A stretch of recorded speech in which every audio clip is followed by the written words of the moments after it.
গ্রামের বাড়ি থেকে আমার মা বাবা ভাই বোন সকলে এসছে জানেন। দিয়ে আমি মিলা খুশি হয়েছি, তাড়াতাড়ি করে চলে গেছি রান্না করে রান্না করতে। সেমন সময় আমার শাশুড়ি আমাকে কানে কানে বলছে, শোনো বৌমা, ফ্রিজে কিন্তু 4টে ডিম আছে, তুমি কিন্তু ওইটা দিয়েই চালিয়ে লিবা, কারণ না বাবুর বাবার কাজ না, তুমি তো সেটা জানো। আর যা বাঁচি রাখবে সে তো তোমারই, সব থাকবে নাকি। আচ্ছা আমি ভাবছি বেশ মা বেশ মা, আর একটা মন্ত্র তুমি শুনে নাও, আমাদের এটা বংশ পরম্পরায় মন্ত্র। হ্যাঁ মা, কী মন্ত্র মা? শাশুড়িরা যে কথা বলে বৌমারা কিন্তু সেই পথেই চলে। আমি বলছি বেশ মা বেশ, ঠিক কথা, আমি কথাটা মনে রাখবো।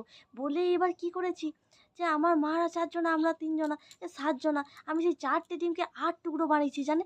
দিয়ে আমার শাশুড়িকে বলছি, মা এই দেখো, সবাইকে খেতে দেও, আমি 1 টুকরো বাঁচিয়ে দিয়েছি, এইবার বলো কি ভালো করেছি তো?